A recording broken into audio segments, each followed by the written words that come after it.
We're doing it for the chapters. Oh, appreciate it. Thank you for getting that going. We're doing this training for you. We have a lot of different new chapter presidents out there, new executive councils, and we have some very experienced executive councils. We want to do this training, and Ray Rios there is going to help us kind of explain that towards the end of this first little iteration.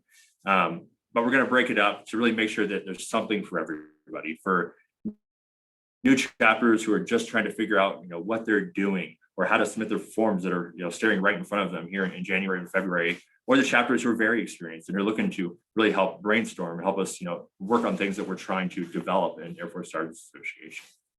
But in short, we know that being a chapter president, being on executive council is hard, but it becomes a lot easier with proper training and experienced people and people to bounce ideas off of. So in short, that is why we're doing this.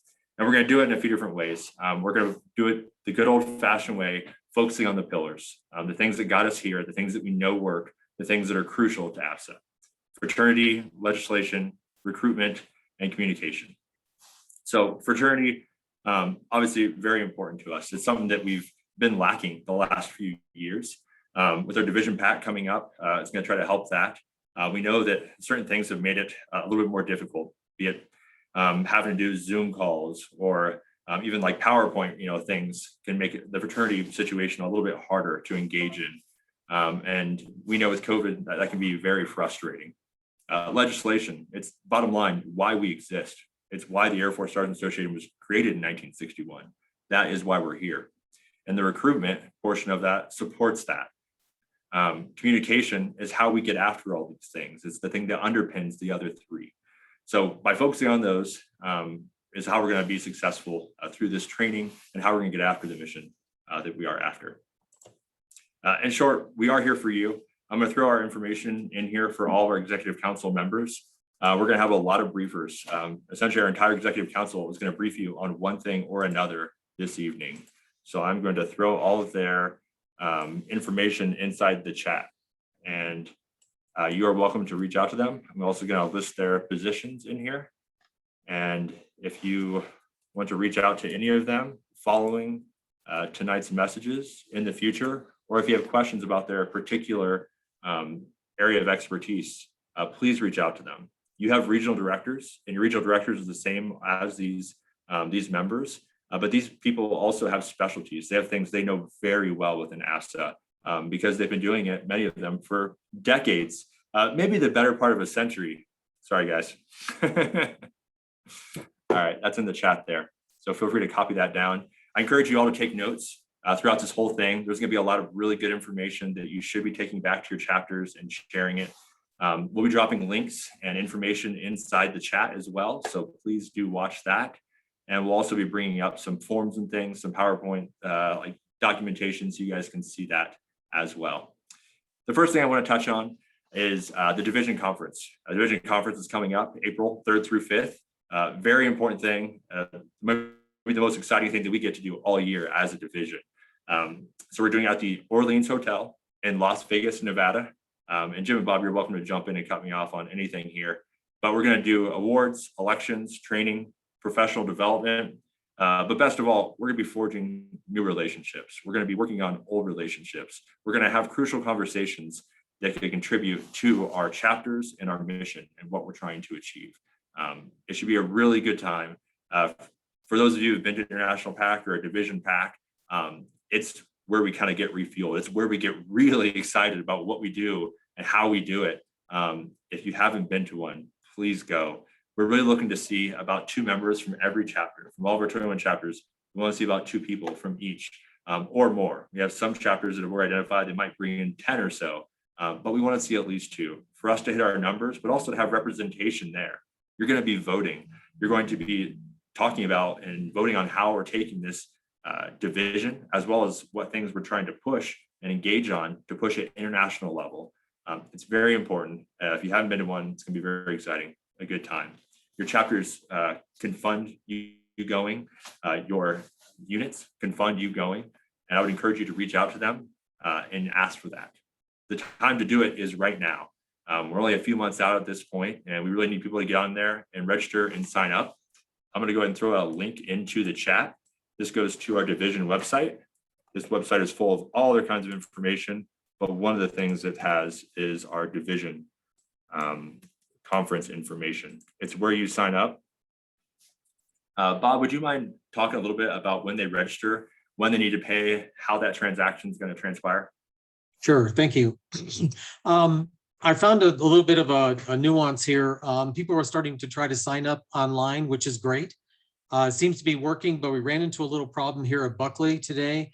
Found out that the website was blocked through COM, so it's not a trusted site.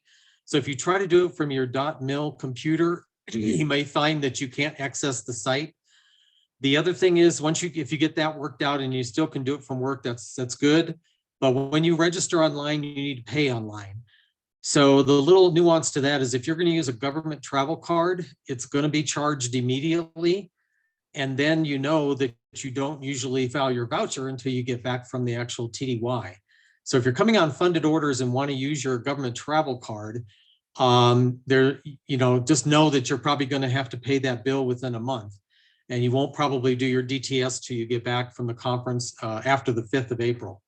Another way to do it is if you want to print out registration or go online and you can actually fill it out and you can email it to me. My information's at the bottom of the registration form. And then I'll just hang on to it and you can give me a call when we get a little bit closer to the 1st of March, and then we can charge your government travel card.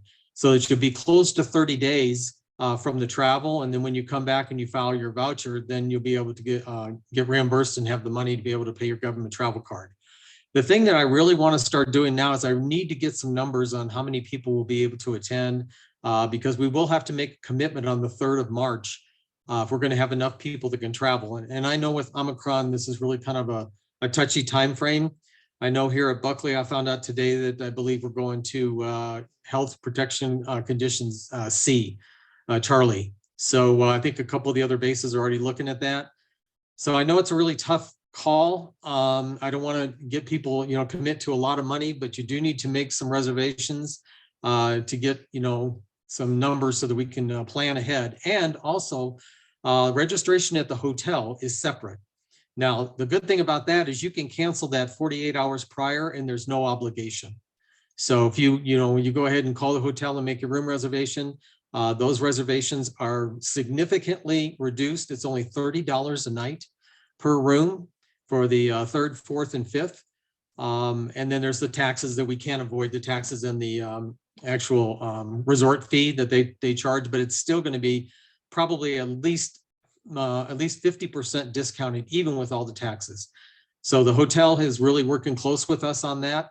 Those could be canceled up to 3 to 4 days before. 2 years ago when we did the 2020 planning, that's when COVID came out and we had over 110 people that were registered to go. Everybody got a full refund and all their hotel reservations were canceled and there was no charge to anybody. So kind of think about which way you want to go. If you want to use a personal card to do your charging of your reservation, you can do that online. If you do the government travel card, then fill out a reservation and get a hold of me and we can work something out so we can kind of make it work out for everybody. Sounds great. Thank you for going over that. And yeah, I was part of that same thing. I know I got my refund for that as well. Jim, I want to speak a little bit about the AFSA ads inside the magazine. I think that's going to be something that's probably a thing to do right now, correct? Yes, in fact, I'll be sending some information out before too long. We've already sent it out a couple times, and we hope that each of our chapters will sponsor an ad in the PAC magazine that we produce. It's a very nice magazine, good commemorative thing to keep. Some people collect them each year. And we're asking the chapters to find your creative person and go ahead and design an ad to celebrate your chapter. And I believe a full page ad is $150 and a half page ad is $75. You would design it, send it to Bob Tomlinson, our treasurer, and along the payment along with the ad. It's a two-step process, and he'll make sure that your ad gets to the magazine production crew, and then you'll have a nice keepsake that you can take back afterward. but please participate. Keep in mind the divisions can't raise funds in the ways that the chapters do. And what we do raise through the magazine, we use to enhance your experience at the division PAC, cut down on your costs somewhat. So it helps everyone in that process. And it's something I think you're going to be pretty proud of. We got some pretty slick, last time we did is some pretty slick ads from the chapters, and a lot more talented than I am by far. But please participate in that. I'll be getting with most of you in a week or so. What I need to know is if you're planning on submitting an ad. You don't need to do that right away. We'll go over deadlines here in a few minutes. But please let me know if you're planning on a full page ad. That way, as we lay the magazine out, or a half page ad, that way we can reserve space within the magazine in anticipating that you're going to be participating. Great. Thank you, Jim. Appreciate it. Yeah, if you haven't seen these ads, have some fun with it. A lot of the chapters do. They'll have stuff from all over their zone. You'll have the Brady Bunch pictures of all the executive council. It can be a good time. So have a little bit of fun with it. It's a good thing to keep around. All right, so the next thing we have coming up, actually first, Bob, Jim, do you guys have anything else for the division conference? Anything else you want to hit hard besides register now, get this out to your people? Anything else you can think of? I would just say, ask your questions, send me an email. Jim and I are here to kind of, smooth it out and do the best we can here. I talked to the hotel today. They're anxious to see us again. They've missed us for the last 2 years. It's been since 2019 that we were there. They've worked very good with us. They love to see the Air Force people there.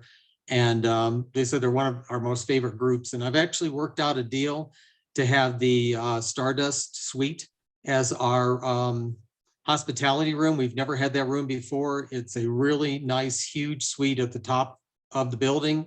And we'll have a great view of panoramic view of the whole Las Vegas area, is what I'm told. Never been in it, but I heard it's really great. So please don't hesitate to contact me if you have questions about registration and how to work things. And, like Jim said, let's get the ads going so we can have a really good magazine. I would just add that, please, if you've never been to one of these before, we're going to have Chief Dave Campanale, the 11th Chief Master Sergeant of the Air Force, all 3 days, along with his wife, Lori. Introduce yourself to him. Get a selfie with him. That's why they come. They want to meet you. They want to hear from you and get pictures with you. It'll be a lot of fun, but some pretty neat opportunities. We already have from within the division 12 command chiefs that have indicated they're going to be attending. And then one from outside from recruiting service, which is a pretty cool thing. So it's going to be a great time. I look forward to seeing all of you in 3 dimensions instead of 2 dimensions. All right, well, brevity is clarity. So I'm going to go ahead and get us kicked off. First, we're going to go over our battle rhythm, our upcoming due dates. Chief Master Sergeant retired Jim Lockerbie is going to go over this with us. I'm going to go ahead and pull up your slides, Jim. Okay.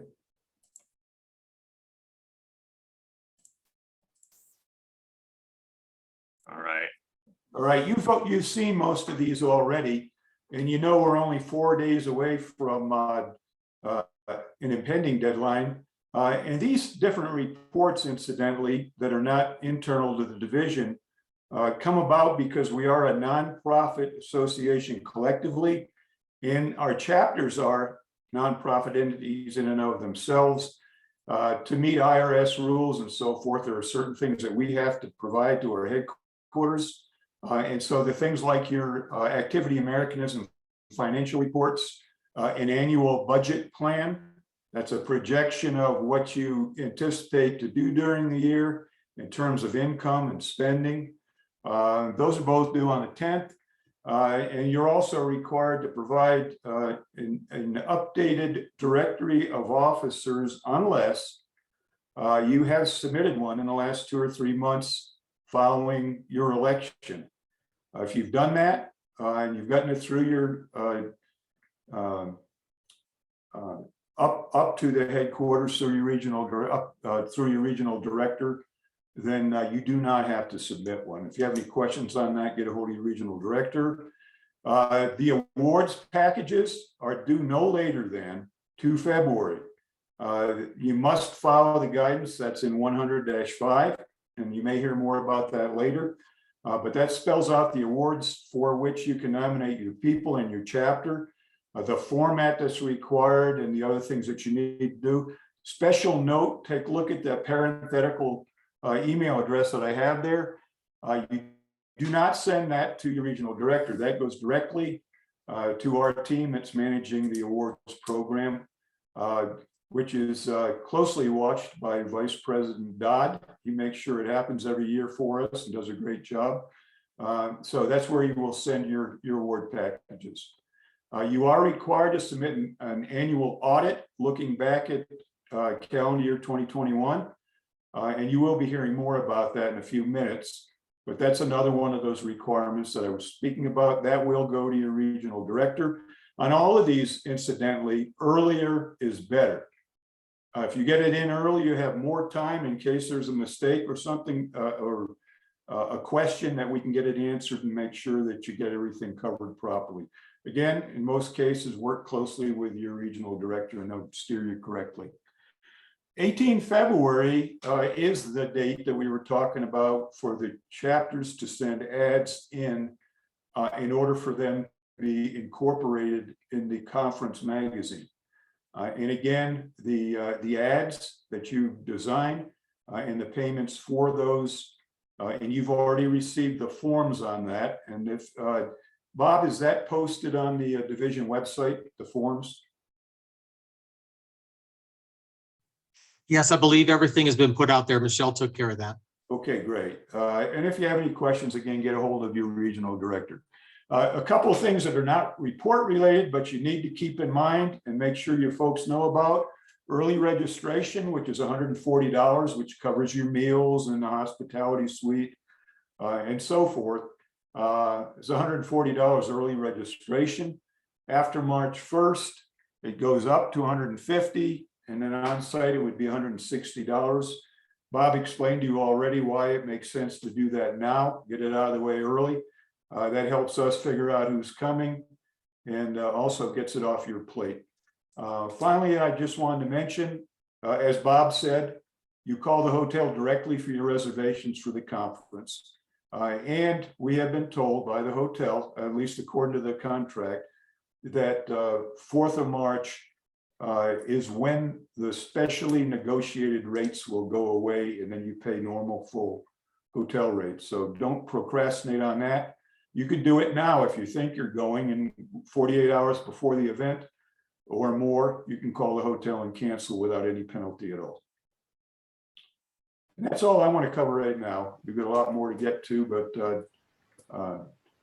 back to you, President Zweigel. Hey, this is Chapter President 1328, Jeremy Pitts.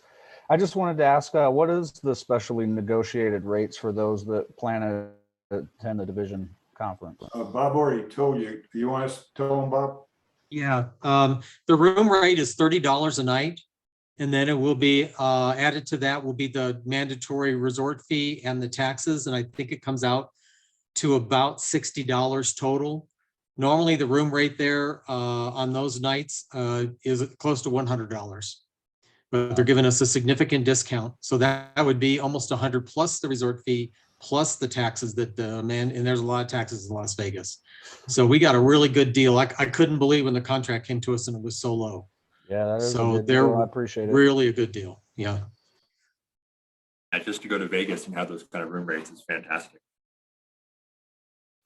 All right, Chris, VP, you want to get us kicked off with a short run through our awards?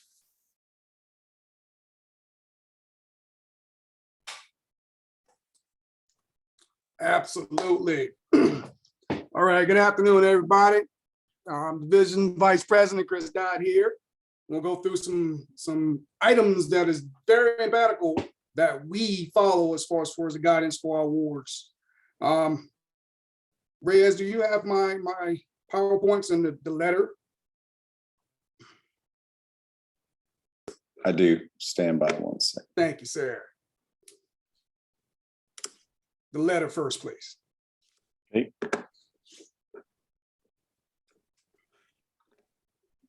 All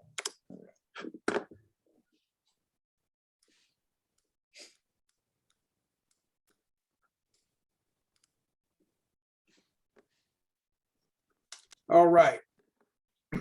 So as stated with the letter here, this is the generic letter that we sent out earlier this year, or this past year, to advise all chapters of what the requirements are and when the dates are due. Like I said, February 2nd at 11:59 Mountain Standard Time, all packages have to be sent to the org box that Chief Lekovich already told you. It is AFSA Div 6 awards at yahoo.com. That is the only place that I will be looking for awards. So make sure you do understand that if it's not in that box by that time frame, then you're subject to not be submitted, and you're going to ruin the chances for your chapter to even be recognized. So make sure you follow the manual, AFSA Manual 100-5. It gives you all the information for all of the awards. The time frame is January 1st, 2021, right on up to 31st of December, 2021. So make sure you're capturing all your information from that particular time frame so that you are credited with it, and you definitely should have a good showing.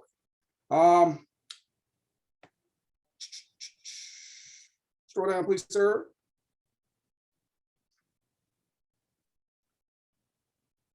Keep going, keep going, keep going. All right, there you go.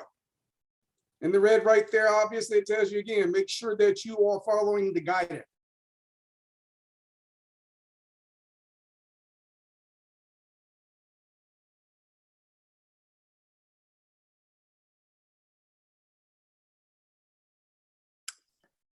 Did we lose them?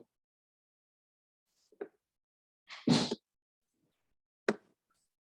may have there. We either lost him or he's holding really, really still.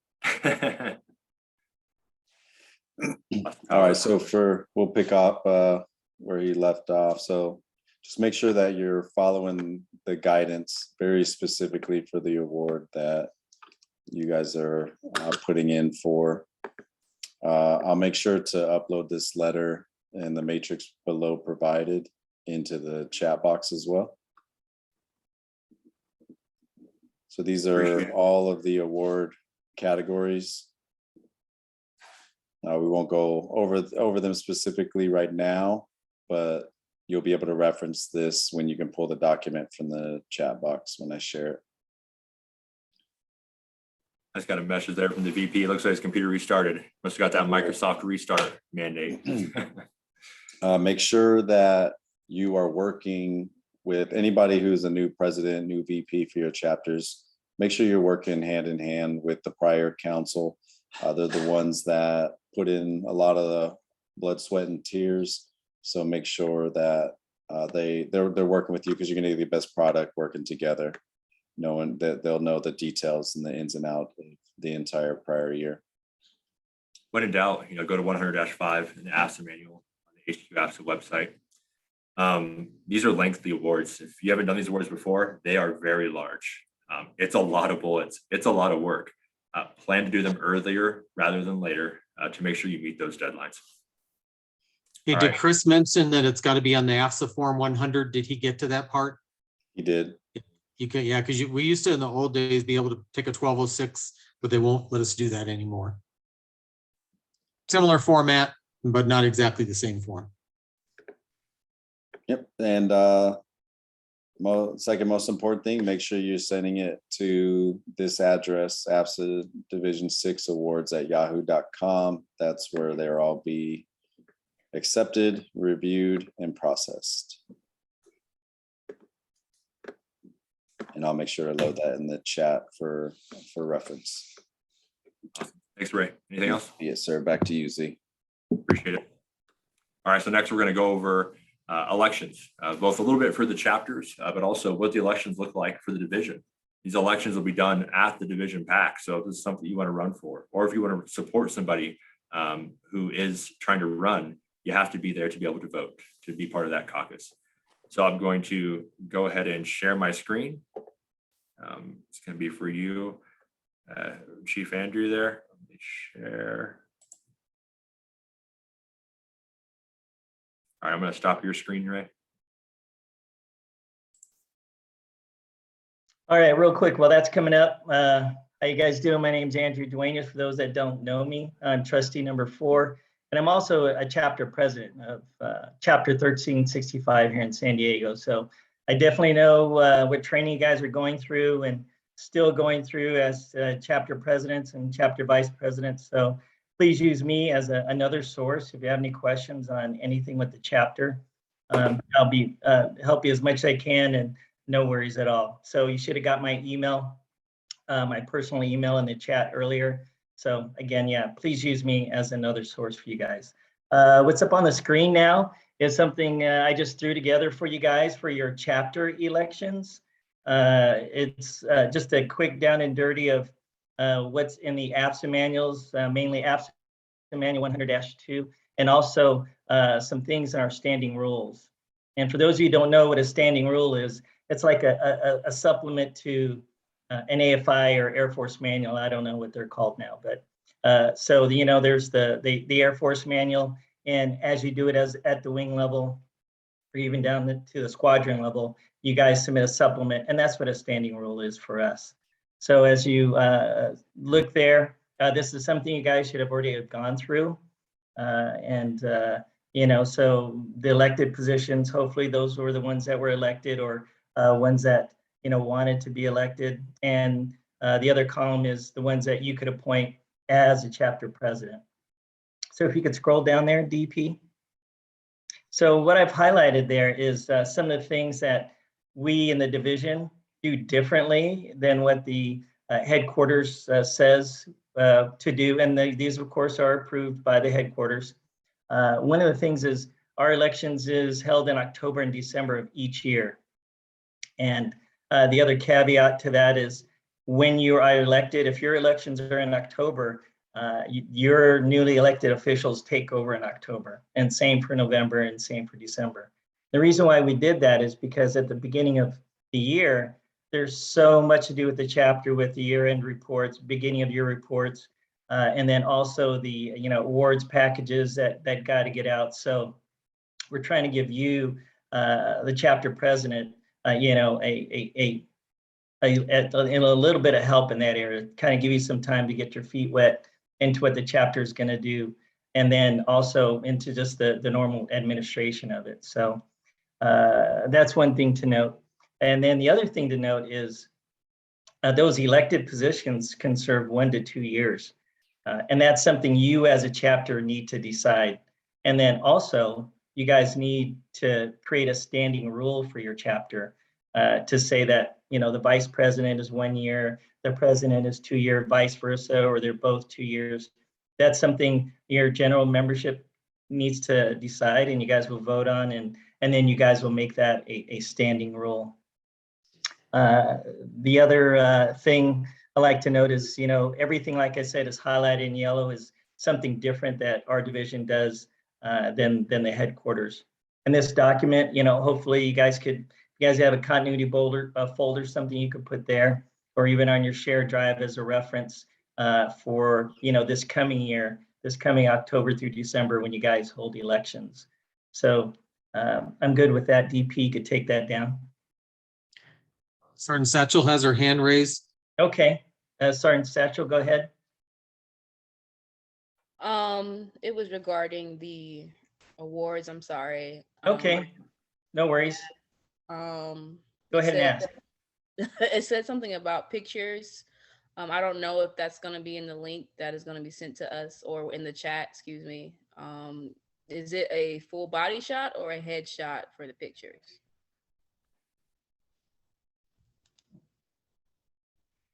Did the VP come back on? I believe some of them, in the 100-5 will show head and shoulders and a full length, and some of them are just head and shoulders. What we do here at the division to help you out a little bit is sometimes the base photo labs are not available to submit directly for the division award. So we will take a good quality camera shot, even off an iPhone, but just make sure that you get the whatever photo is required in 100-5. Like member of the year might only be head and shoulders in service dress, but airman of the year and NCO of the year, I believe, also have a full length photo. Check that out. You don't have to get a base photo lab, but it does need to be in the right uniform. Please have the background with the flag, as clear a background or a plain background as you can do. We will take that for the division level awards, but then if whoever is selected, if they don't have the actual photo lab style, then we'll want to work with them to get the photo lab style to send forward up to headquarters. Thank you, sir. You're welcome. All right, since we're on that subject, any other questions on awards? All right, so if you do have a question at any time, please post it in the chat, and we'll be periodically checking it and trying to answer your questions either through the chat or as we catch them and able to bring them up to everybody. So no worries about that. Always good to ask the question if you do have it, and we can answer it for you. The last thing I want to talk about is our division elections that are going to be coming up here in April, of course, at our division convention. We have 4 positions that are coming up for election. The first 2 I'm going to talk about is for 2 years, and that's the division president and the second trustee positions.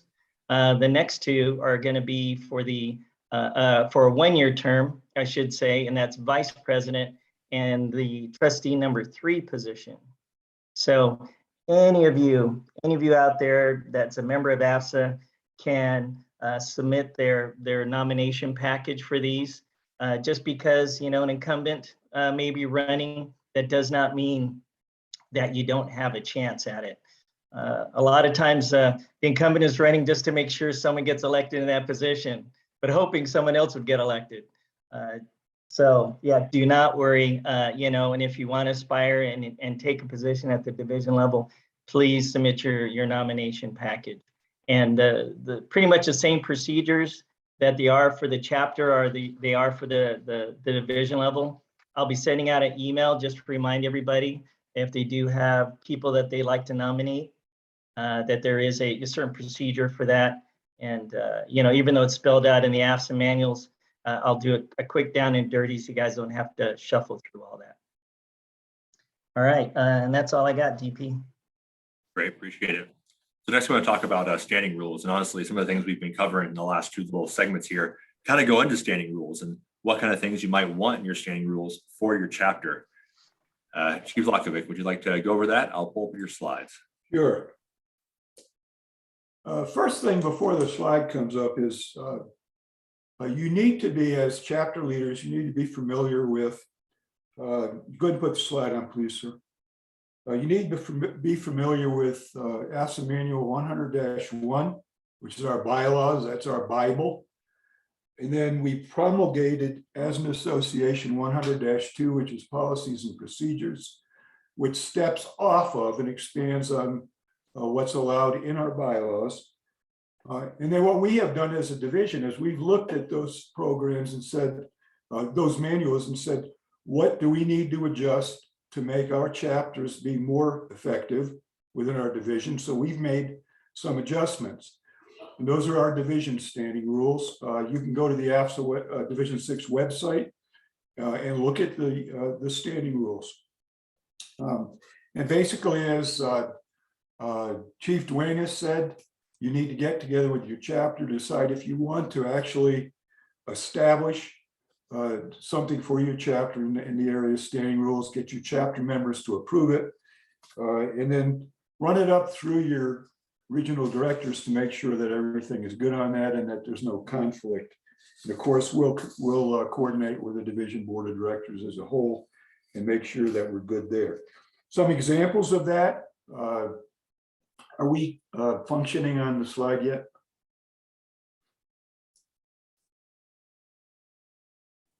There you are. Yeah, just for a second, look at that.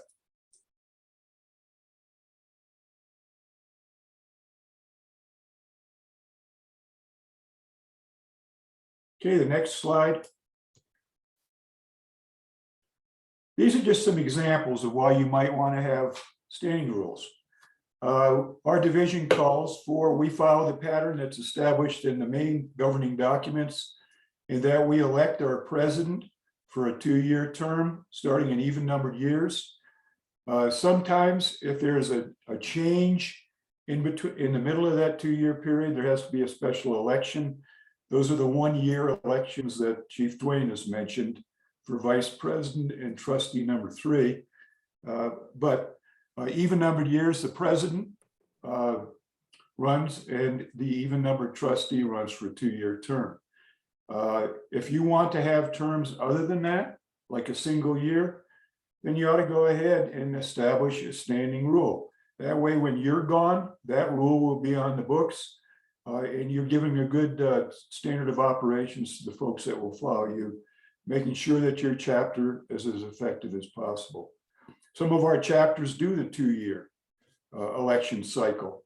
The vice president normally will, for example, will run in odd numbered years along with the odd numbered trustees. So if you want to adjust that, you're going to go 1-year elections, go ahead and establish a standing rule. Follow the pattern. If you're wondering what's the format, there isn't a fixed format. I'd suggest though that you follow the pattern that is on the division standing rules. Use that same format. We do call for, and this is where our standing rules have deviated from 100-1 and 100-2, 100-2 in particular, policies and procedures, in that we hold our elections not every month of the year, but we've limited it to the final 3 months of the year for some of the reasons that have already been mentioned. And you do take office immediately upon the closure of that election meeting. If you want to, as a chapter, for example, designate that your chapter wants to hold it in October every year and establish that as a standard, you would put something like that where you're expanding on the governing documents and the Division 6 standing rules and establish your own standing rule on that. And if you have any more questions, run those by your regional director. It's not difficult. It's just establishing a standard program. Makes it easier for you, you know what to be doing and so forth. With that, President Zwiebel, back to you. Appreciate it, Jim. So that's gonna be it for our first group, our combined group where everyone's gonna be in it. That's the stuff that everyone needs to know, regardless of your experience, and the things that we're really gonna focus on tonight. But it's a good time for question and answers. Does anybody have any questions on the items that we went over? Anything that maybe we didn't get to in the chat, or somebody had their hand raised that we didn't get to? Feel free to unmute and pipe up.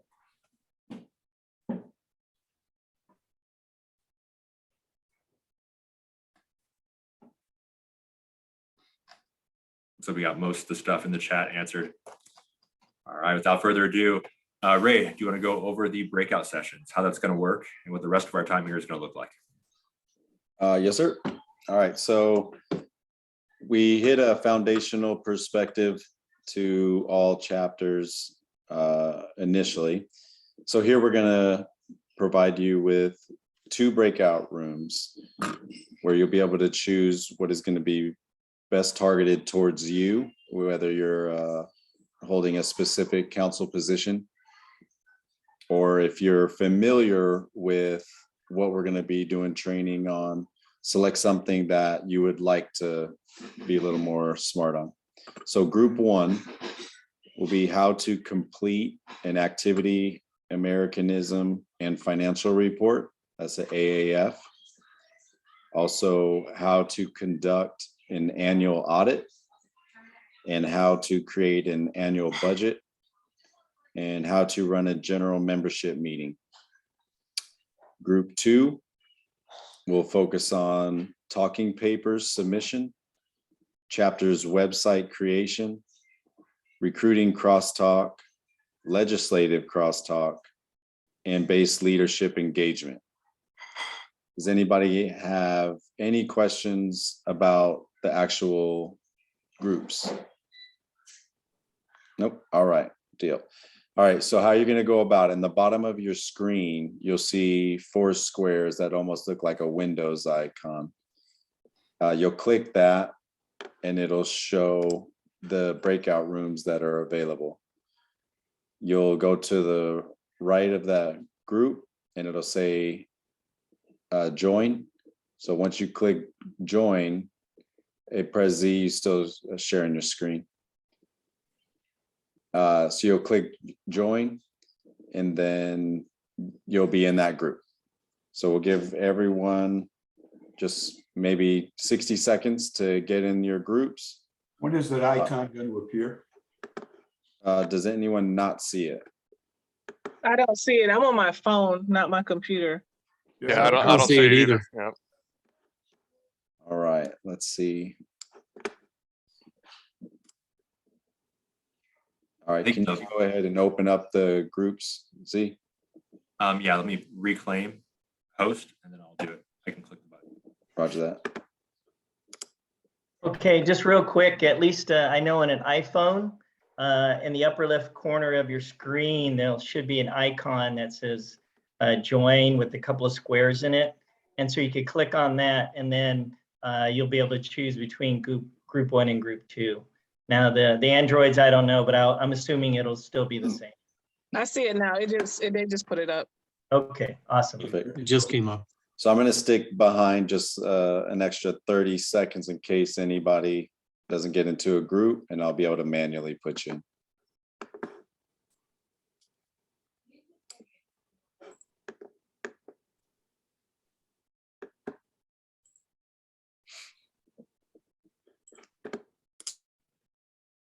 Hey, Ray, I'm going to jump over to group 1. If you need anything, just text me.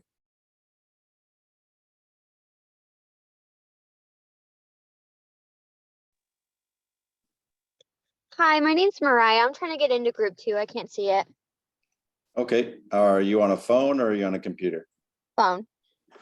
Okay. So I know Andrew mentioned in the top left, you see settings to be able to join a group.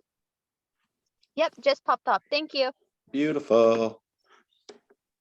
Brandy, do you see it? No, I'm looking for it. Are you on a computer? Yes. So in your actual screen settings, Okay. it'll where it says like participants and you can open up your chat. You should say breakout rooms. You might have to move your cursor to the, Settings, hold on, give me 1 second. Let me. it should be an option right on your screen, not in the actual Zoom settings. Like where you can actually join. You see Yeah, I it? just went Catherine. I'm having a little difficulty too. I'm on a computer. No worries. All right, so if you, do you see where you can select to mute yourself, stop your video? Yes, You can even show you like participants. yes. All right, so if you keep on going to the right of those icons, there should be one that says breakout rooms. Yeah, there's nothing on my screen that's showing that. Okay, do you see an icon so you could submit a reaction? Yes. Okay, I think your Zoom might not be updated. So Do you have anybody else from your chapter? yes, two other people are here and they're both in the breakout rooms. Okay, unfortunately, what chapter are they with? I could let them know what happened and they could hook you up. Plus, we're recording this. Oh, good. 1252. 1252. Yeah. All right, I apologize for that. So is that something I can update right now? Yeah, so if you just go to your Zoom preferences, and then you should be able to update under general. Let's see, a few more settings. Yeah, so you'd have to, and being on your computer, that's weird that it wouldn't be updated because you're not on an app. Are you logged in through like Internet Explorer or anything Yeah, like on that? Google Chrome. Sorry, Google Chrome. Google Chrome. Yeah, I mean, so yeah, but that's weird because it's not through like an unavailable app. No, I know. I'll try logging back in and out. I don't know. I'll fiddle around with it and maybe I'll just go through my phone. I don't know. Okay, that sounds good. Yeah, don't want to hold you out. But thank you very much, sir. All right, I apologize. No worries. I'm sure Hopefully see you back. Yes, sir. All right, thanks. Bye. Hey, sir, can you hear me? Yes. Okay, so we're chapter 1163. We're trying to get into group 1, but similar. I'm using the desktop app and I don't see the breakout rooms at all. Okay. Are you on a personal computer, government computer? It's a government computer. That might be it. I wonder. So I logged into it like half hour before the meeting and it had me do an update for it. Yeah. But I don't know. I might try to just log in on my phone to see if I can at least get the audio going for us here in the office. Yeah, if you could do that, that would work for sure. Yeah, but being on the government laptop, they might not have it updated to the latest version to allow for the breakout option. Yeah, I want me to go on my phone. All right, sir. Well, we're going to try other methods. Thank you. I appreciate it. All right, thank you. Sorry about that. Anybody else have any issues out there? All right. Hope to see you guys back. Heading out.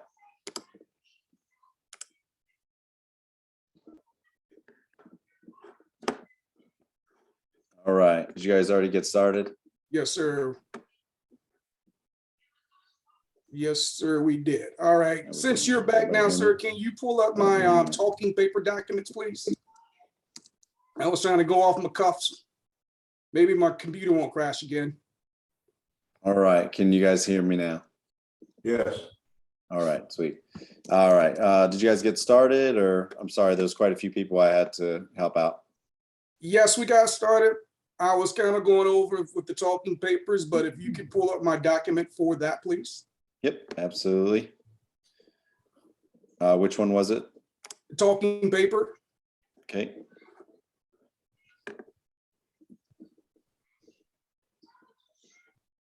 Talking paper training.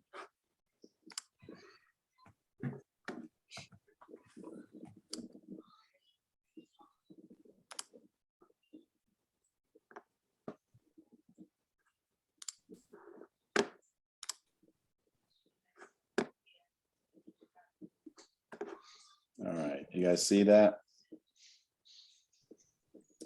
Cool, cool. All right, we're gonna press on with business. As we were stating earlier, this is an example directly from AFSA Manual 100-3. As I stated, there are 6 sections to the talking paper. This document, the actual document, can be found also up under your references tab. So you must be able to log into hqafsa.org to even go to here. So if you haven't done that, that will be the first thing you need to do. But follow the tabs, go down to where the resources are in forms and documents, and you should pull up a document that is prefab for you, already generated. All you need to do is just put in your pertinent information. It will look just like this at the end. Sir, can you scroll down to the bottom, please? And as I was saying right there, and as I was stating, the talking paper is a format designed to present key points to your audience. The target audience obviously is at any level of AFSA up and down. We want to make sure that we're clear and concise with any of the information that we are providing, but how do we do that? We must do a little research. Obviously, if you feel as though that this is something that is important to you, you're probably going to be saying, hey, let me go find a reference they either oppose or against.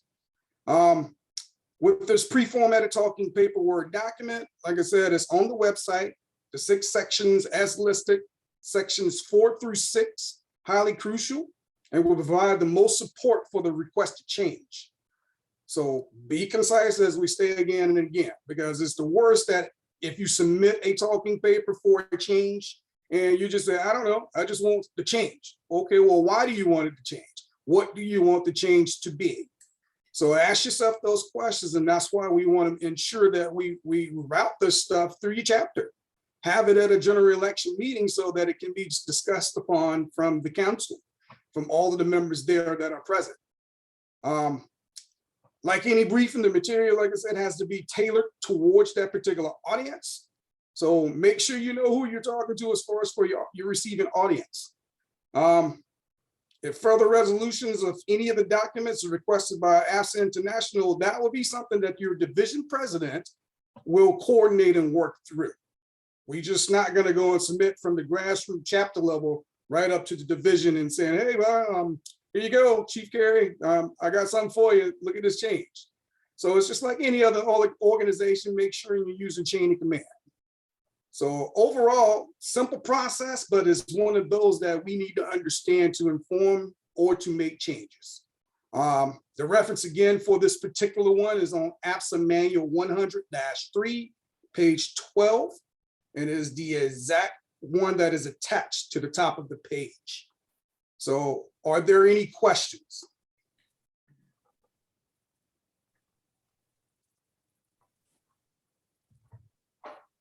Barring none, we're going to press on with our next presentation. Chapter website creation.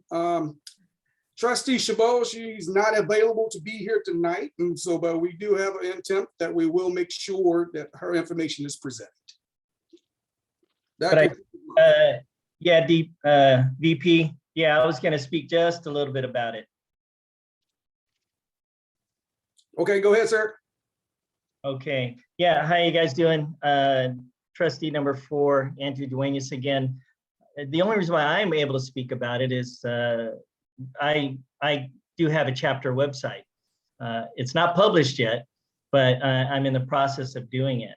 And I don't know if you guys are familiar with websites or website building or anything like that, but our trustee Michelle, she got a contract with a company called Wix. And I do believe they're based out of Australia. And the great thing is it's only $25 a year to have a chapter website. So I don't think anybody thinks that's a lot for any chapter, but it's another great tool that you guys could have and utilize, to share information on top of your Facebook. It just all depends on, what people gravitate towards. So what you're seeing there on the screen is the sign up form for that. And basically it talks about, what the responsibilities are and what you're going to be doing, and just says, hey, I agree to pay the $25 a year for the website. And one thing that I know all of you are in the process of doing right now is putting your chapter budgets together for the year. So all you need to do is add a line to it and say, chapter website, $25. And then every year, all you have to do is write that check. It's not something you guys need to vote on or even talk about. It would just be an automatic thing for you as the president or whoever the next president's going to be. So it's just that easy. And it's only $25. Now, the great thing about Wix is I do have a comm background, but not in website building. And they have tools that are pretty self-explanatory to use. I know in your chapters, you guys could go, you guys could have someone from the comm squadron or someone that knows how to build websites, and it's easily done. Now I'm gonna call out a chapter here, chapter 1252. You can go ahead and take that share down.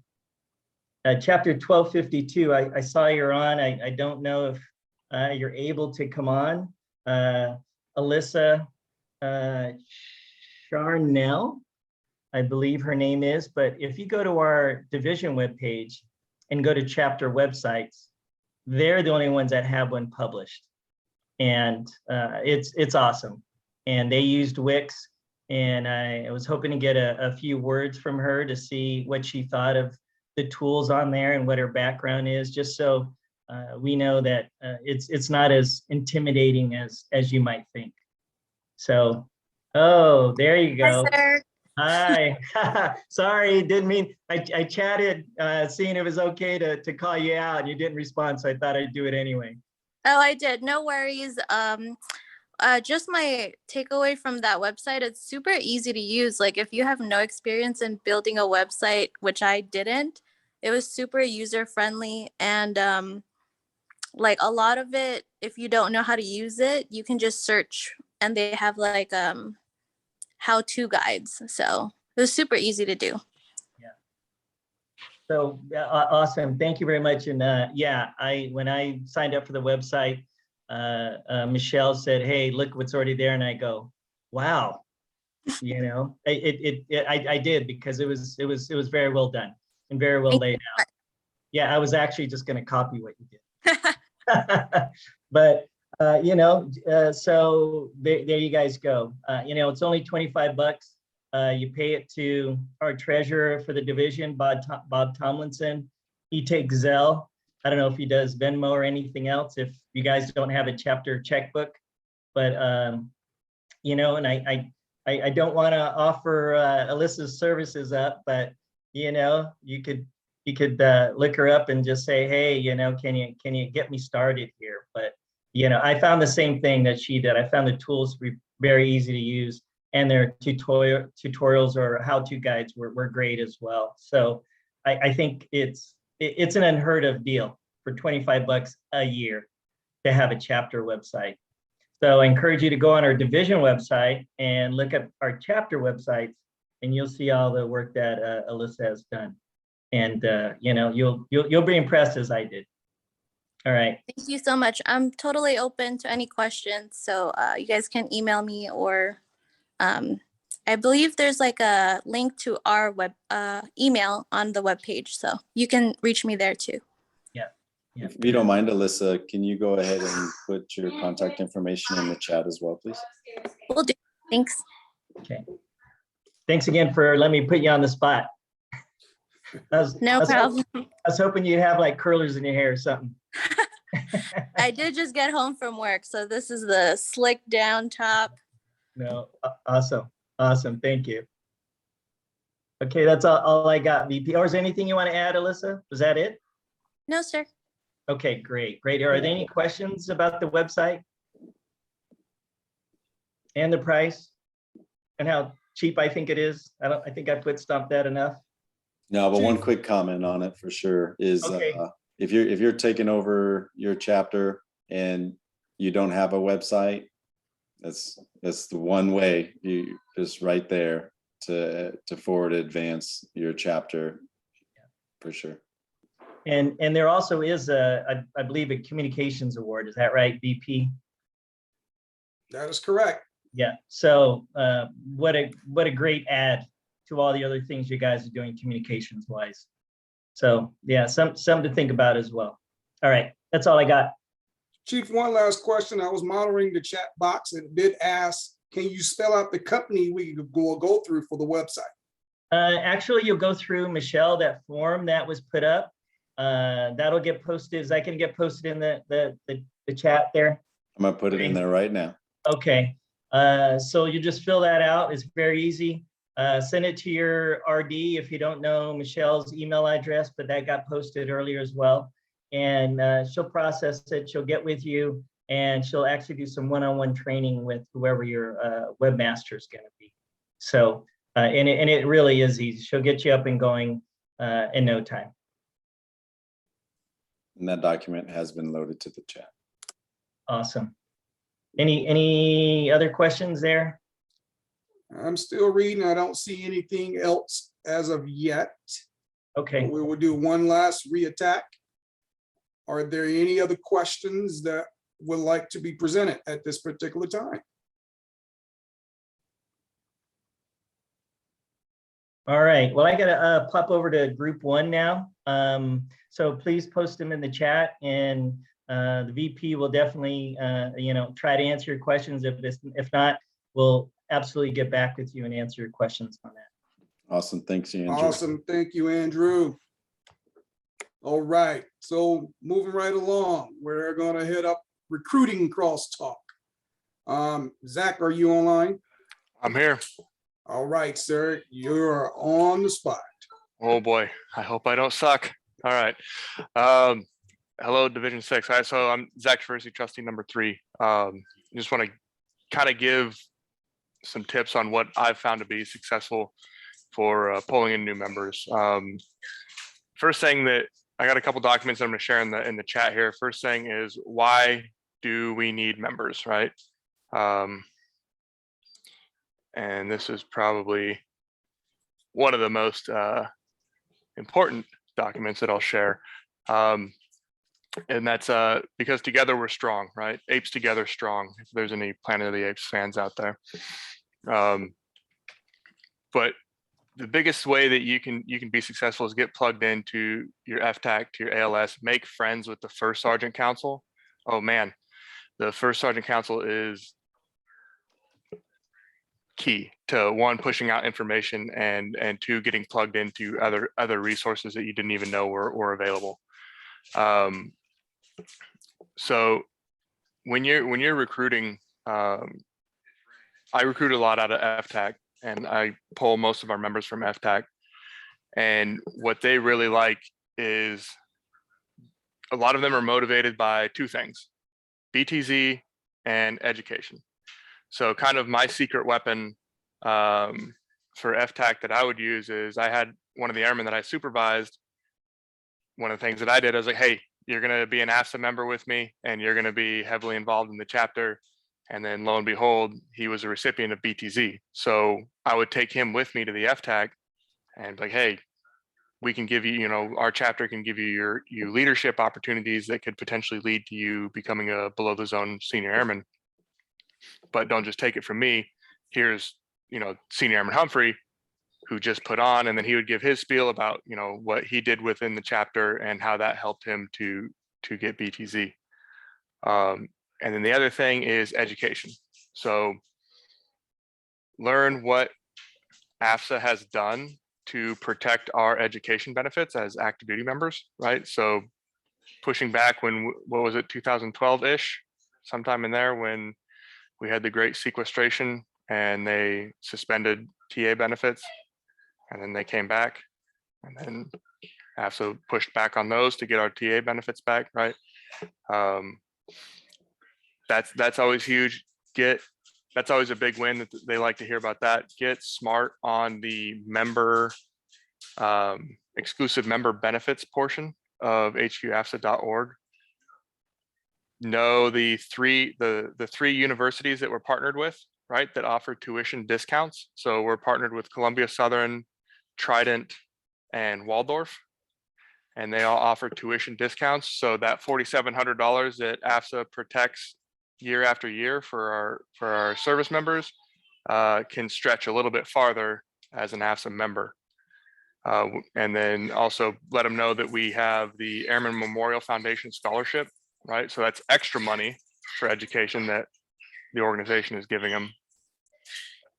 And that's usually really successful for FTAC. I think with basically with that kind of in a nutshell pitch, I think one time I pulled like 19 new members out of one FTAC class, and it was great. And they're all really pumped up. And even the ones that aren't wanting to join, still ask them, hey, can I get your email and we can put you on our distro list so they can see what we're doing. Let's see, get signed up and on the spot. Can you talk through that? Yes. Okay. 1181 Chief Basden asked a awesome question. So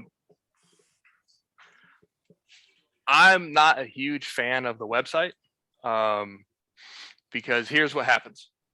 Hey, everybody, join AFSA. It's super cool. And everybody's super pumped about it. And like, yeah, I'm going to join as soon as we get a break, I'm going to join. All right, cool. All right. And they listen to your speech, and then you leave the room and now it's gone forever and they don't join. I always carry a handful of paper applications on me. So at the end of my speech, hey, all right, so who's ready to join? All these hands go up. All right, here you go. And I pass out those paper applications. And then I just kind of hang out in the back of the FTAC until they're done. And then they bring me those paper applications. I scan them in and send them to Miss Green at HQ, and she processes them. And then as soon as I get confirmation that those members have been processed, I shred the applications, and then I'll usually send the member a confirmation email as well, so they know that, hey, I shredded that application that has your information on it, and it kind of gives them that warm fuzzy. But that's the most effective way that I have found to recruit is paper applications. So that's recruiting. When you're recruiting, well, the next side of that coin is retentions. So if anybody in here ever cracks the code on retentions, please don't keep that information to yourself. Retentions are difficult, but let's see. Okay, we brief FTAC regularly and don't get hardly anyone to join. Okay, yeah. Paper applications. Yeah, that's the biggest thing, and then knowing that member benefit, and that'll usually bring them in. So with retentions, what I do for my chapters is you need to know ahead of time who every month, right? Whose membership's going to expire. So for that, I built for the year this is for 1372. This is kind of their chapter loss roster. So I built that out for a year using the 4-month report option. So this is a really great tool. Try to make 100% contact with these people the month before they expire. If they don't want to, if they're a firm no and they don't want to re-up, try to get a why out of them, right? You believed in the organization once before. What happened between then and now? Is it a cost thing? Is it you're not seeing benefit of your $36 a year or whatever it ends up being, right? Try to get that answer out of them. And then that's valuable information that we could use at division and also at international. Okay, last thing that I want to share with you guys is instant gratification. People love instant gratification. So what I did is I made they're poker chips, and they're pretty cheap. So they cost it's about $100 for 100 of them, right? So there's the front side of one. Here's the new member, welcoming a new member. And then if I retain a member, and I am sharing all of those directly to Senior Rios. Hang on 1 second. Let's try that one more time. All right, new member front. New member back, and then a retained member, right? So these are super cheap to make. Let me put the link in there as well.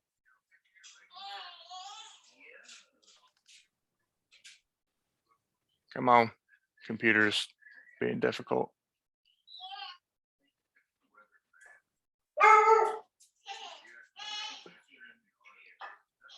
Paste.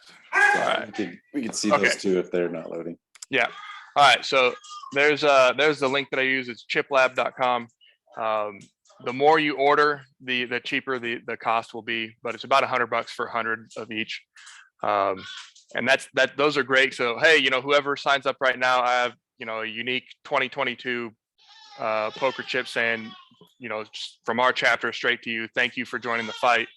And this what, kind of gives them that instant gratification. They're a little bit more inclined to join right after that. So I'm being respectful of everybody's time. If there's any questions, I'd absolutely love to field any questions if anybody has. Zach, can I add something to your presentation? Absolutely, sir. Those of you that deal with membership for your chapter, each chapter gets the access to a membership database from the headquarters.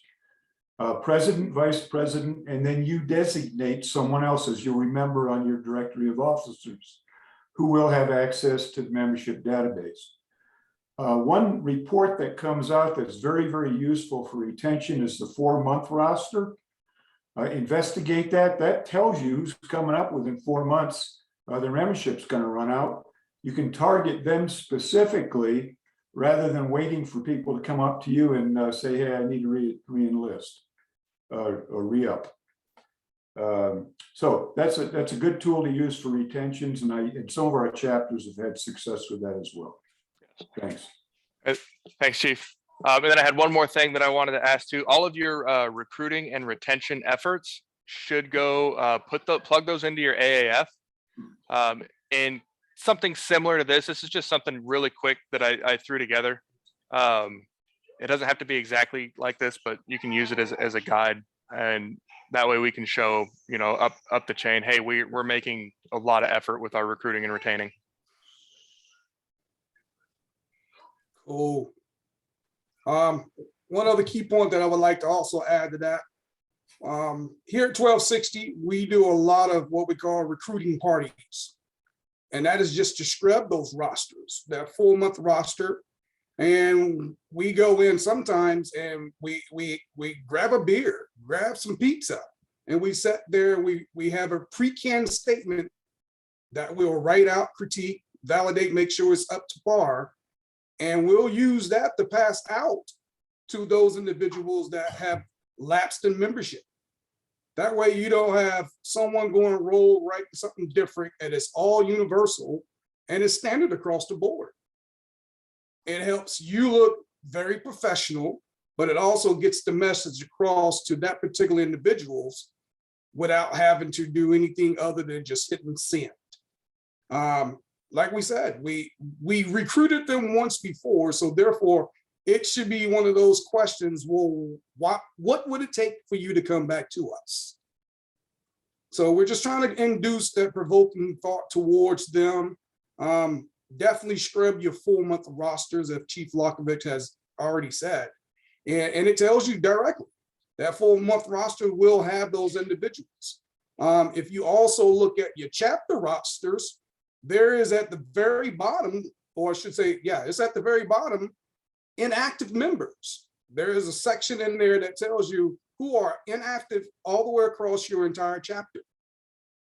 Why not break that down with that recruiting team at this particular party and just say, hey, you contact these 4 or 5, I contact these 4 or 5, so on and so forth, with that canned statement that you already have there, whether it's by phone call, and just present it that way, whether it's a text or an email, one or the other. But we just have to engage the conversations with those members to ensure, to let them know that, hey, we're still thinking about you, we still need you. But how do we get that info to them is the big questions. And then if their answer is a firm no, right? And if they're saying, you know, the $36, that's the membership price is too high, I don't want to pay that. Okay, cool. Make a note on that 4-month roster when you contact them. A couple months down the line, request a chapter membership recruiting special, and they'll drop the membership price down for, you know, a month, for 30 days, or, you know, whatever you request it for. Recontact that person again, you know, hey, we talked before and you said the membership price was too high. We're running the membership deal right now, so instead of $36, it's 25, or, you know, 30 or whatever it is, you know. So don't be afraid to recontact them unless they're telling you off or something like that. All right. So any last Hey, feedback? I just wanted to say real quick, as far as reaching out to the airmen. Sorry, my name is Daisha. I'm at chapter 1257 at Holloman. One thing I did, I just PCS'd here, but at my last base at McDill, what we did was when we went to the Airmen's Council meetings, we kind of compared what that $36, as far as the gratification came in play, like what they spend their money on versus what they get back from it. So for the ladies, they're getting their nails done every 2 weeks or getting their hair done, but it's just for that moment. But the membership with AFSA is a little long lasting, and a lot more comes back to it. So I think getting on their level of thinking of what they do with $36 also will show them, well, $36 a year is really not that much when you spend $36 every couple of weeks or in a day just buying food or whatever the case may be. So that's another way you can pull them in. Absolutely. One less Starbucks a month and you're covered. Awesome. Very great point. Very great point. So are there any other questions? Barring none, we're going to proceed right on up to Chief Lockovich with our legislative talk. Chief? A single slide, we're going to put this up. I'm going to talk to you just for a few minutes. I'm going to do this quickly. Remember, this is being recorded and it's going to be posted on the division website. I want to talk about legislative trustees and what should happen at chapter meetings. I also want to touch on why it's important to establish contacts with private organizations. You see the information there. Legislative trustee at each general membership meeting needs to make a report. If that trustee is not there, then the president can determine who should be making the report. But that's important because we are at our heart a legislative association. We exist and were formed nearly 61 years ago to represent the quality of life interests of airmen and their families and retirees and their survivors. And so that's very, very important. If you follow this formula, it's easy to do. Provide a news update. Anyone who's an AFSA member should be receiving something called a military and government brief. Comes out of our Military and Government Relations Directorate. And it's a legislative Washington type report that's put out on Tuesdays and Thursdays by our head lobbyist right now, Matt Schwartzman. And that's one source of information that you have. About once a week, I put out a Division 6 update, which goes to your legislative trustee. If they are not getting it, then you haven't told me who your legislative trustee is. Have them get a hold of me and I'll make sure that they know how to get that information. First thing during the meeting they need to do is provide an update, a news update on things that do affect the defense bill and quality of life matters and commissaries, housing, and so forth. The second thing that the trustee ought to do is recap from the reports that they've seen specific actions that the headquarters has taken on the Hill. That's important because now you have some information to pass on to others because they do wonder, how do we do what we do? And I can certainly answer any questions about that type of stuff when I get done here in a minute. The third thing is that the trustee ought to stop and say, okay, do you folks have any matters that we need to discuss or we need to bring to the headquarters, bring up to headquarters to their attention in the area of quality of life matters. A good example of that is last year when the housing market went wackadoo and prices went way up, people were PCSing to bases. One that comes to mind immediately was to Edwards. I was hearing from a number of folks going there saying that I can't get into base housing for my family, and we can't come close to affording, with what we get for BAH, we can't come close to affording the housing that's available off base.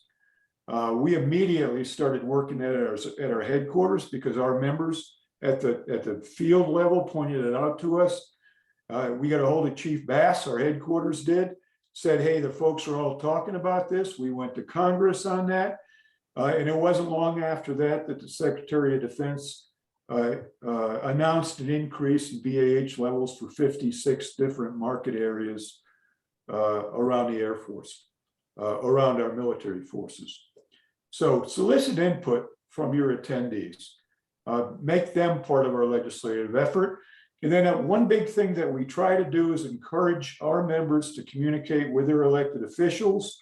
In the Legislative Action Center on the AFSA website, there are pre-written letters, which you can put in your voting information, hit send, and now you've sent your letters to government officials, and even the president and vice president if you want to.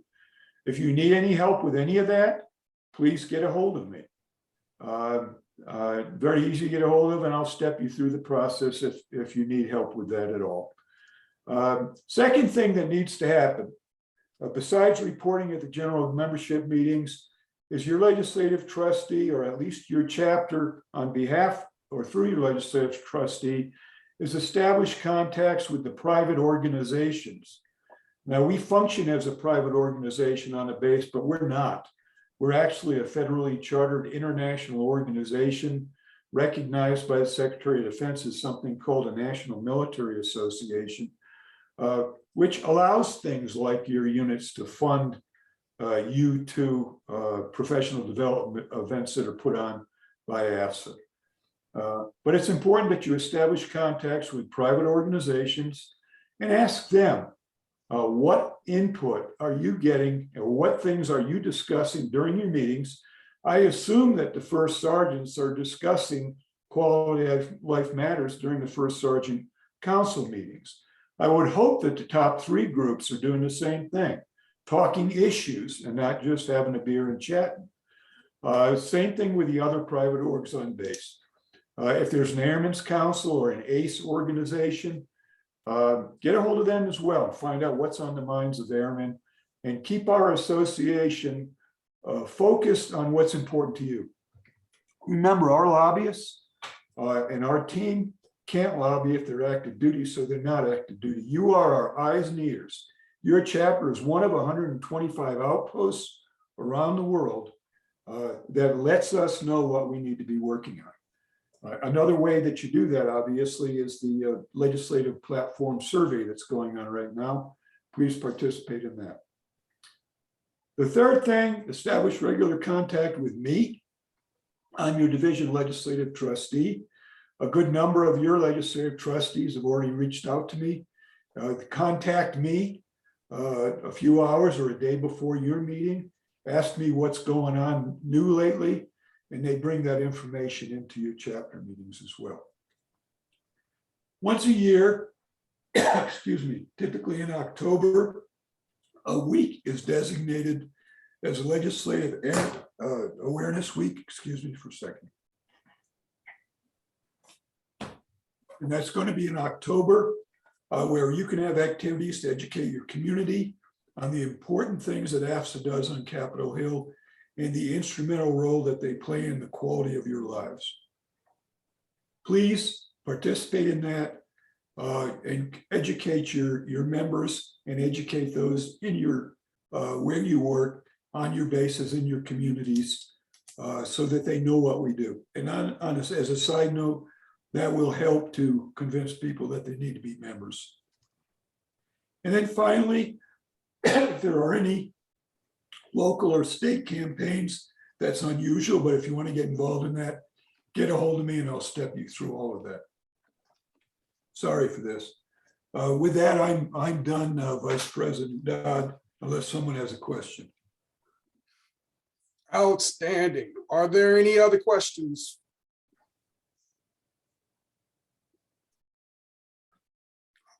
Awesome. Barring none, we're going to move right along to our final one. Base leadership engagement by our illustrious CMS Sergeant Rios. Awesome. So we're gonna close this out with network. So when you're networking across your base, the first thing you can do is get on your command chief's calendar. So get on their calendar, have a meeting. In this meeting, be prepared to speak on your annual projected calendar. Go over your goals and be very clear and present SMART goals. Most of your command chiefs are AFSA members, and your meeting will start off in that manner. And it'll start off, oh, I'm an AFSA, or I've been an AFSA member, or I'm a life member, or I just haven't transferred my membership to this local chapter.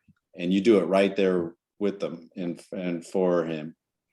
And that will create that relationship, positive relationship right there between you and her, right? So set up that meeting, have a very direct plan that you're going to present to them, and have all of your fundraising events, your recruiting events, have the division pack, the international pack dates, and that's how you lay that all out there for you. They will support you, and that's how you get it from the support from the top down. So that's number one. Also, we spoke on standing rules. Add that to your standing rules, so that way, whenever you have a new executive council come in, that in your standing rules, I know many chapters have this already, within X amount of days of assuming a position, you have to get on the command chief's calendar, and that'll be part of the turnover process. So once you've established this, it doesn't get lost in year to year. So I highly recommend that you add that to your chapter's standing rules. Secondly, you should know all of your bases, organizations, all your private organizations, team up with them, invite them to your meetings, and make sure that you have a representative at all of their meetings as well.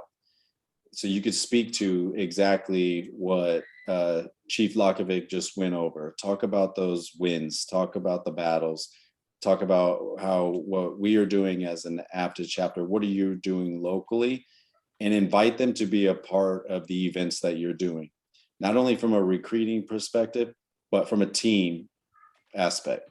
So you'll see return on investment without even asking and trying to recruit. You'll see your sphere of influence expand dramatically across your base. So get involved with your 5-6. Key is absolutely know who your first sergeant council president is. Get on their docket to join their meetings as well. Get involved. We're all here for that reason. So network, from airmen all the way up to the top 3. Does anybody have any questions how to specifically gauge that base leadership? I know that was nothing mind-blowing, but really starting from the top, getting on your command chief's calendar, getting them to see your face, sit down at the table with them. They will support you. They have a job to do. One of their primary duties and responsibilities is to oversee the health and wellness of every airman on your installation. You're there to help them do that. And that's what that meeting needs to show. Back to you, VP. All right. Well, one other thing that I like to do when we have our immersion brief with the command chief is we bring in our quarterly reports. Your quarterly report should be detailed enough that tells the story of what you've done the entire year. If you want to send that as a read along or read ahead for the command chief, that also helps. So that it's not one of those they're sitting there scratching through the surface, figuring out what you have done. And let's face it, that's where a lot of us is evaluated on is what have you done versus as into what are you going to do. So if you give them those quarterly reports, it just makes it that much smoother. We also like to bring in our international magazine when we go to the PES. We bring one of those, and we also like to take the Division 6 magazines. That's why we encourage that you do buy ads in those, but you can say, here's an investment that we've already committed to, and therefore, here's the good things that we've done, and as an association, breaks it down as a source for division. And if you have other great things, that's the time you need to brag about your chapter. Tell them all the great things you've done or going to do. And finally, ask for one big rock. Ask the command chief straight up, what is one big rock that you have on your plate that we can take over? That gets them committed for sure and going from there. Okay, any other questions, concerns? No, that was great. We're going to go back to the main room for any closing remarks.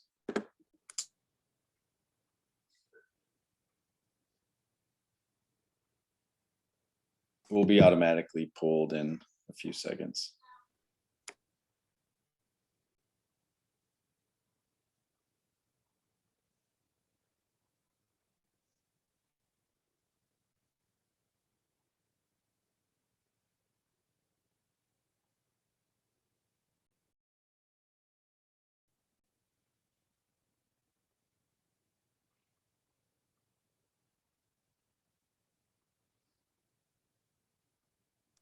They're wrapping up in group 1, so if there's any last comments in here, let's chat it up. Awesome. So one quick question, do you guys think this is very beneficial? Be honest. Yes. Like I said, we're here to work for you, but if we don't know what we're doing wrong or correct, we're subject to fail again. Not saying that we are failing, but we want to ensure that we're providing you with the right information to pursue a great successful year for you and your chapter. And as we've always stated, our regional directors, we're always available. Shoot them a quick message. We will get back with you. Shoot them an email. We will respond. But it's just great to be able to have the face-to-face conversations with individuals. The fraternalism that we always talk about, we definitely can't stress that enough. The relationships that you build with some of these individuals in these rooms, it's lifelong.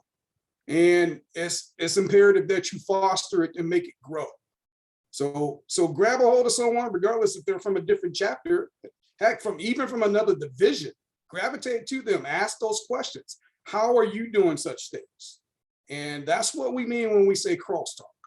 Don't just think that I got to stick to my AOR, asking only our chapters. There's nothing wrong with asking, hey, Division 6 needs questions from Division 4, so on and so forth. They may be doing something different that might be beneficial to you. So have those conversations, please. And I look forward to seeing everyone there at the international and the division battle.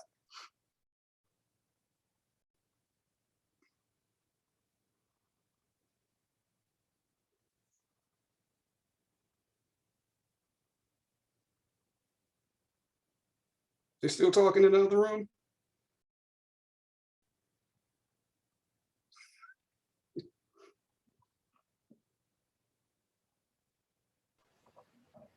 Hey, VP Dodd, was this the room or the other room that we're going to talk about audits? Your That yearly audits. That should have been over in room 2 or 1. Oh, okay. Yeah, audits was done by Chief Tomlinson. Roger. Are there specific questions that you have? No, I just wanted to make sure because I'm looking to see if my person, my treasurer, was attending the right room. Awesome, awesome. Like I said, if you still have questions, don't hesitate to reach out. We will provide an answer. That's what we're here for. Roger, appreciate it, VP.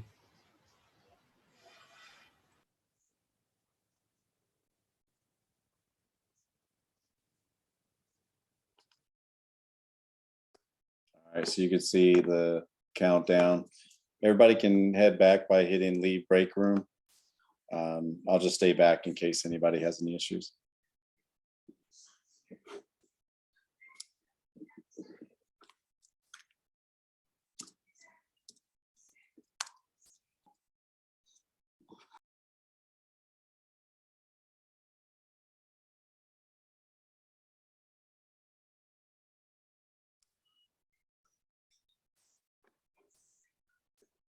All right, everybody should be back. Did our breakouts end? Breakouts ended. Okay, is that on a timer thing? It is. Okay. For those of you that but were- everybody should be back in here. Okay, yeah, I'll finish up my what I was saying to group 1. We're talking about quorums, and some chapters were experiencing difficulties in meeting those quorums as set forth in our standing rules 6-1.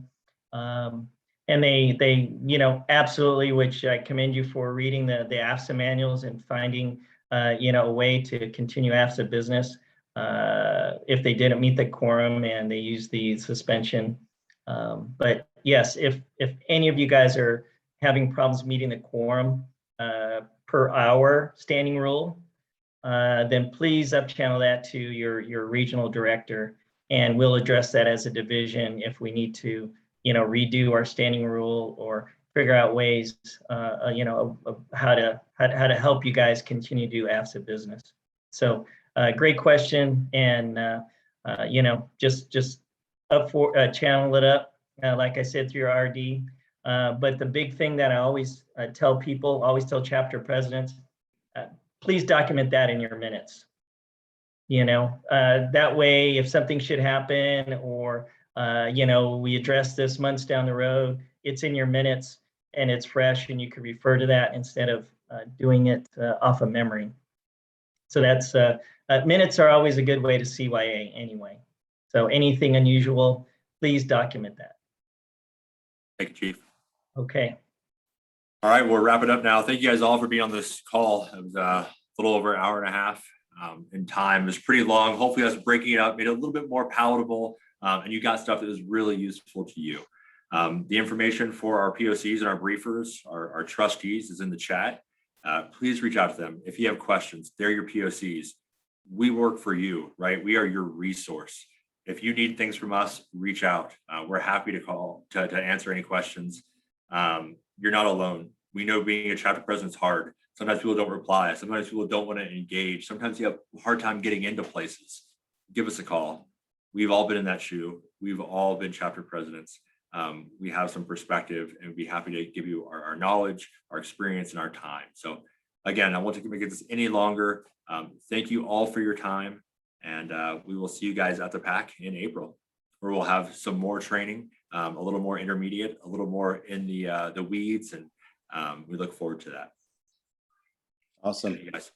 And any feedback would be appreciated. Oh yeah. Any training that you guys want to see, you liked or didn't like, that'll just make it better for us. We're here for you. And Thanks, where will this video be for people to chat, for chapters that didn't get on? Where will the recording be of this? The recording, we could post it onto the site. Ray, did you get the room too? I did. Okay. We should be able to post it on our actual page, our Division 6 page. We have another video that Senior Advisor Bob Tomlinson had done about a year and a half ago. So we can post it there. Our next training is going to be on the 3rd of April at our division PAC between 1 and 4 p.m. Bob, do you want to just round that off for them? I think you're kind of helping plan that. Yeah, we got a lot of feedback at the last division convention. We do critiques and we do read them. And one of the things is they wanted a little more training. Seems like we didn't set aside enough time to have a lot of back and forth, a lot of questions, a lot of hands-on. So this year we built in a training on Sunday afternoon, the 3rd. So if you could please make sure your attendees, at least 1 or 2 from each chapter, especially if you want to get the training, try to get in there on Sunday morning. And then we're going to do training, casual dress, Sunday afternoon from 1 to 3. It's on the agenda.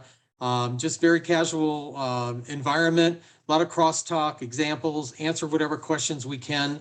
And that way you can take something viable back to your chapter. But we got a lot of feedback on that from the 2019 conference, which is the last time we were together. So again, just take a look at that on the agenda and plan to be in there on Sunday morning. And we'll have a lot of good crosstalk and meet a lot of people, and you can really kind of crosstalk with other chapters. Great, thank you for that, Bob. I'll stay on for a few more minutes. If you guys have any questions, want to chat, anything, I'll be on here. But that's it. That's our training. Thank you for joining. Awesome. Thank you guys for attending. Yes, thank you everybody for attending. Good night from San Diego. Good seeing y'all. Good night Thanks. from snow. No thanks. Land of the ice. Take care. I'll stick by.